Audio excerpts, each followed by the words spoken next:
História de um soneto de Arthur Azevedo, voz Iba Mendes. Antes de entrar definitivamente na vida prática, Ludigero Batista, hoje um dos nossos industriais de polpa, fazia versos. Eram rimas inofensivas. Entretanto, um dos seus sonetos, um pelo menos, foi escrito com más tensões, e se alguma desculpa tem o poeta, deve-a unicamente aos seus 23 anos, idade em que o homem não sabe medir bem as consequências dos seus atos, nem dos seus versos.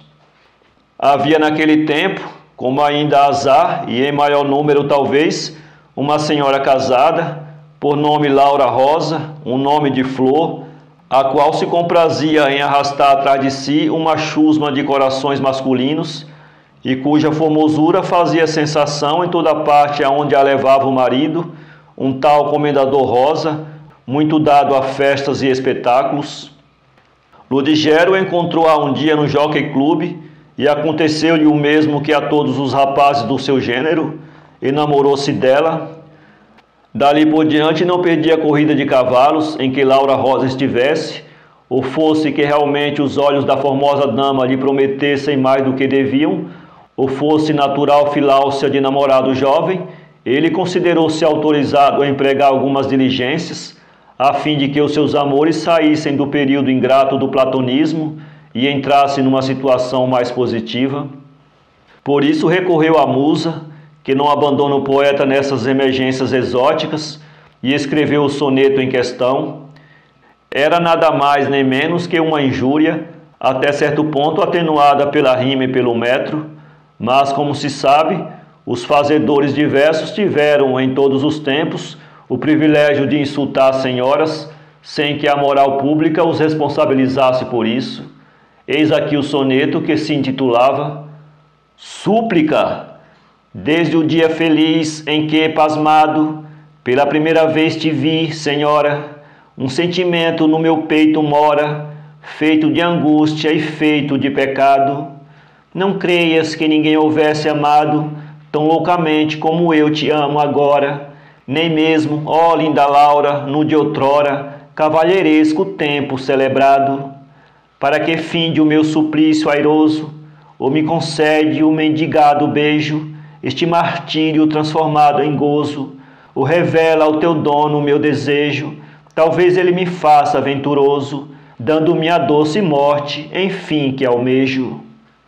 Ludigero Batista assinou esse desaforo com as iniciais de seu nome, LB, e publicou-o na revista literária Nova Aurora, órgão especial dos novos daquela época. Publicado o soneto, mandou o poeta entregar um número do periódico à linda Laura, procurando naturalmente a ocasião em que o Comendador Rosa não estava em casa, e tendo o cuidado de chamar com um traço de lápis vermelho a atenção da moça para os versos em que tão indiscretamente ia envolvido o nome dela. Não sei qual foi o resultado obtido por Ludigero, nem isso importa a narrativa. Creio, entretanto, que a súplica não foi atendida, nem Laura Rosa lhe deu aquele mendigado beijo, que era um eufemismo bandalho, nem disse nada ao seu dono, e ainda bem, porque se o poeta não logrou a aventura que almejava, também não perdeu a vida, que aproveitou mais tarde, nem mesmo apanhou a sova que merecia. O caso é que o nosso homem tomou juízo e abriu mão de todas as suas veleidades poéticas para cuidar de coisas mais sérias e mais úteis. A fortuna sorriu-lhe. Aos 30 anos estava ele senhor de algumas centenas de contos de réis, e aos 37 principiou a sentir pela primeira vez necessidade de constituir família. Isso coincidiu com o encontrar em casa de uma família de amigos a interessante Blandina, moça pobre, que realizava perfeitamente o seu ideal, quer no moral, quer no físico. Blandina contava apenas 23 primaveras, justamente a idade que ele tinha quando escrevera a súplica, mas, não obstante essa diferença de 14 anos, o casamento não lhes pareceu desproporcionado, queriam-se deveras.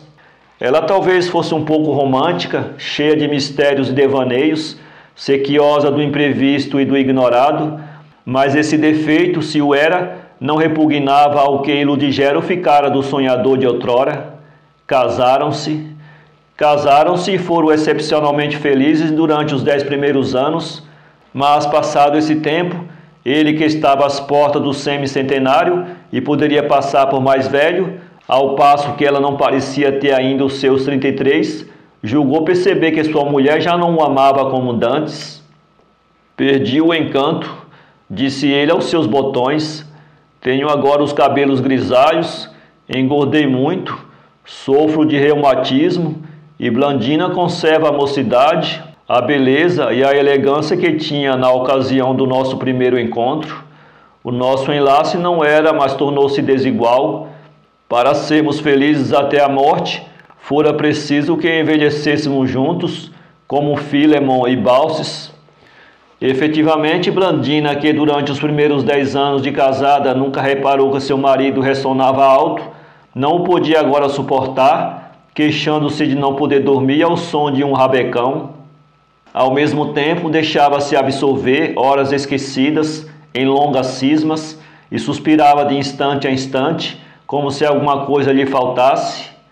Ludigero inquietou-se e começou a observar com olhos ciumentos o que se passava em torno de si. Não lhe tardou perceber que a sua casa era constantemente rondada por um rapazola que poderia ser seu filho e ao mesmo tempo filho de sua mulher. De uma feita deu com ele à esquina, entregando uma carta à cozinheira. Escondeu-se, entrou em casa de mansinho, sem ser visto, e interceptou a missiva no momento preciso em que esta passava das mãos da intermediária para as de sua mulher. Ludigero tomou a mão de Blandina, que tremia como varas verdes, e levou-a para o interior do seu gabinete. Quem é aquele sujeitinho que te mandou esta carta? Não sei, respondeu ela e desatou a chorar. Por que choras?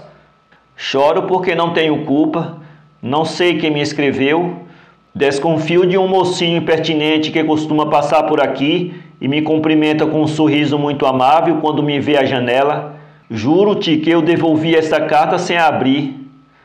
Abro-a eu, disse Ludigero, engasgado pela comoção, e rasgou o invólucro. Estava dentro um soneto, escrito em papel ridículo, cercado de florinhas e rendilhado nos cantos.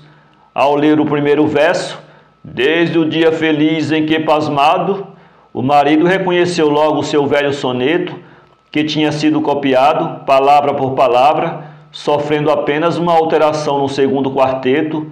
O nome de Laura fora substituído pelo de Blandina, o que, aliás, desfigurava o verso, evidenciando que o copista era inteiramente hóspede em metrificação. Ludigero deu uma gargalhada. De que te ris? Que há aí que te faça rir? Perguntou Blandina. Ri-me porque o teu infeliz namorado te mandou um soneto que não é dele, e sim meu. Teu? Sim, a coincidência é notável, vais ver. Ludigero abriu uma gaveta e tirou de dentro dela o número amarelado da Nova Aurora, em que vinha estampada a sua súplica. Aqui tens, olha, compara, está assinado com as minhas iniciais. Tu fazias versos? Fazia-os e ainda os farei se quiser, tanto assim que vou escrever outro soneto em resposta a este, e hás de tu copiá-lo com a tua letra, e eu mesmo o entregarei ao tal mocinho. Está dito. A prontidão com que Blandina proferiu esse está dito foi a melhor prova que Ludigero teve de que poderia continuar a conservá-la junto de si.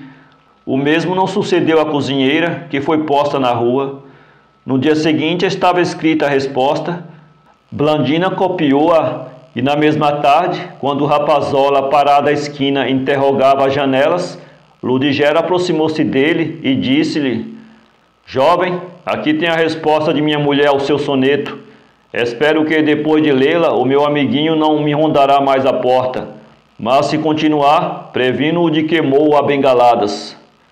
O rapazola fugiu e não consta que reaparecesse no bairro. Foi esta a resposta. Para satisfazer ao seu pedido, na parte da denúncia e não do beijo, revelei ao meu dono o seu desejo, os versos entreguei a meu marido.